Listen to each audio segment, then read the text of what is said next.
It is now time for our weekly Dollars and Cents financial advice. And Tom joins us now live from the Resource Center. Tom, what is Bruce teaching you today? Bruce always teaches me something great. And of course, this is Bruce Porter, President and Advisor right there at the Resource Center. Always good to see you, Bruce. Good to be here. We're going to visit something we have touched on a number of times, but we're going to kind of put all of this kind of thing together. 401k, and which is kind of the benchmark for a lot of people out there. Yeah, a lot of people utilize that. But there are things you need to be aware of. Things you want to watch out for. So we're going to do a kind of a two-part series. Okay. We're going to do half of it today and half of it next week. So all right. Let's dive right in. Mistake number one. These aren't in any particular order. These are just some of the hot topics when it comes to making mistakes with Right. 401k. Not taking advantage of matching contributions. Now, I've talked to a lot of people and I asked them, are you participating in your 401k? No, I just haven't got around to it, you know, yada, yada. Well, the problem is you're leaving a lot of money on the table. Now, one of the attractive things about a 401k is usually your employer, not in all cases, but usually your employer will give you a matching contribution. You usually have to put in a certain percentage, Right. and then they will match up to a certain A percentage. percentage, right. Well, you're leaving a lot of money on the table. Well, I see matching contribution that says free money. Free I money. mean, it really, that's what it says to me. And they'll have different features and benefits Sure. that go along with that, but you're leaving money on the table. So if you are eligible for a 401k, do a minimum amount to get the matching contribution, and you'll be way ahead of the game to do that. All right, number Now, two. A lot of people, once you've got a 401k and you've had it for years, they're very tempted to borrow money from the 401k. Well, we've got to consider that. A 401k is designed to be a retirement plan, so you want to treat it like that. It's not a bucket of money that every time you have a crisis, you can reach in there and pull money.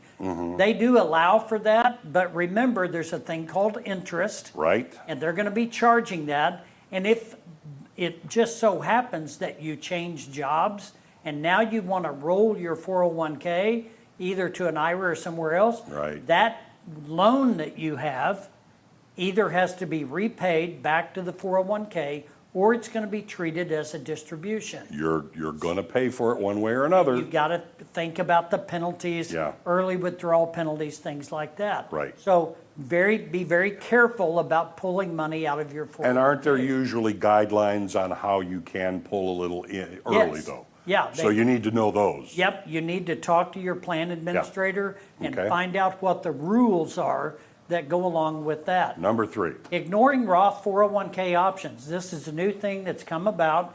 They add Roth options to your 401k. Now, when you're doing a normal 401k, the contribution lowers your taxable income. Now, when you're doing a Roth 401k, it does not lower your taxable income. So there's no tax incentive on the front. Right. The big advantage of a Roth is on the backside. Backside, right. Everything's tax-free. The principal, the growth, even to you, even to your heirs. So take advantage of those options if they are available inside your account. Okay.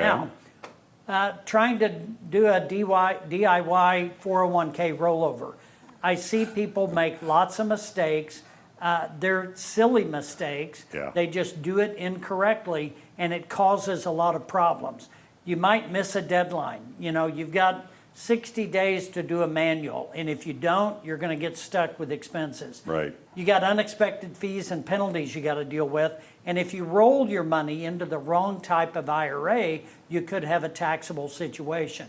So we want to be careful about doing that ourselves. Go to people who know how Ask it's a done. financial person. And then last, rushing the process. Take your time, consider all of your options. Don't get into a big rush Right. making decisions, whether you're leaving or staying or moving or whatever you're doing. Chat with a financial person. I'd love to sit down and visit. Just give us a call. There's your I'll be QR glad code. to help you. Right. 882-1800. And as he said, they'll be happy to help you here at the Resource Center. It's where the experts reside. they will try their best to help you out. Yeah. Always good to see you, Bruce. Good to see you. All right. See you next week. Back to you guys. Thanks so much, Tom. Kimmy, it's so important to consult these people, especially when it comes to long-term savings. If you don't know what that looks like, go to the experts. Don't rely on yourself, because you could mess yourself up in the process. I know. Not you specifically, Well, but me everyone specifically, out there. so Yeah, ask the so experts, it's that's important. all.